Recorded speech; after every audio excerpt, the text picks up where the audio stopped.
ကိုဇက်ကိုမောင်းတော့မယ်ကျွန်တော်တို့ပေါ့နော်မလုပ်ရလဲဆိုတော့စက်ပုံရေးတက်ဒ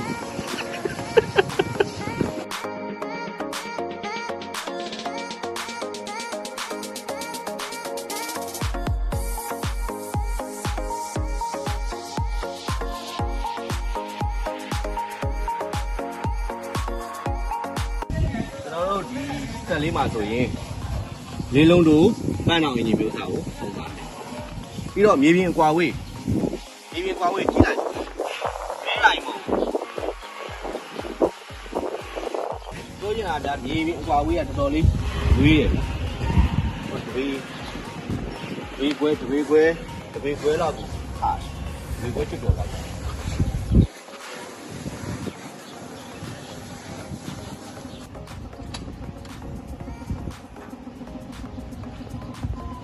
ဘောနဲ့တင်ချမှာလဲစော်ပါလေးနဲ့သူ့အတူလုပ်ရအောင်။နောက်ဒီစစ်အင်ဂျင်ပိုင်းမှာဆိုလဲဒီစစ်က6စစ်ဖြစ်သွားမယ်။ဒီစစ်ပိတ်မပိတ်ကိုလည်းဆန်စာလေးတက်ပြီးတာ။ auxiliary bar ပေါ့နော်။နောက်ကကျွန်တော်တို့ဂေါ်တက်တဲ့ bar ပေါ့။ကျွန်တော်မြန်မာနိုင်ငံခေါ်သွားတော့ဂေါ်တက်တဲ့ bar အနေနဲ့တော့နှစ်လိုင်းထည့်ပေးတာ။ကြိုက်တဲ့ line မှာသုံးလို့ရတယ်။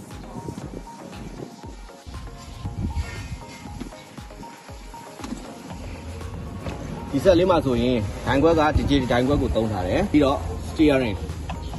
system ကလည်း power steering လှည့်ရပြရတာလွယ်ကူတယ်ပြီးတော့ကျွန်တော်တို့ဒီကနေဆို1 2 3 4ဒီက1 2 3 4ပါကျွန်တော်မီးပိုင်းဆိုင်ရမှာလည်း disco light လေးလည်းပါတယ်ပေါ့နော်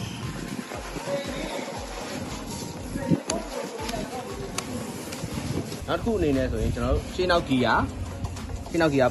ကရှီယာဘေးမှာတက်ဖိထားတဲ့အတွက်ကြောင့်မလို့ဂီယာရှေ့နောက်ဂီယာပြောင်းတဲ့ချက်မှာလွယ်ကူတယ်ပြီးတော့အနေမြန်ဂီယာပါမယ် PTO ဂီယာမှာဆိုလဲကျွန်တော်တို့တစ်မျိုးပေါ့နော်940နဲ့1000နဲ့ဂီယာနှစ်ချက်ပါတယ်ဒီလေးမှာကြိုက်တယ်တောင်လူကြီးတွေအတွက် A404 ဒီဆက်လေးကိုသုံးကြည့်လိုက်နောက်တစ်ခုအနေနဲ့ရေးကြီးတော့အချက်ဘယ်ထုံဆက်မဆိုဘယ်ထုံဆက်ပဲမောင်းပါကိုဇက်ကိုမောင်းတော့မယ်ဆိုရင်ကျွန်တော်တို့ပေါ့နော်မလုပ်ရလဲဆိုတော့စက်ပုံရေးတက်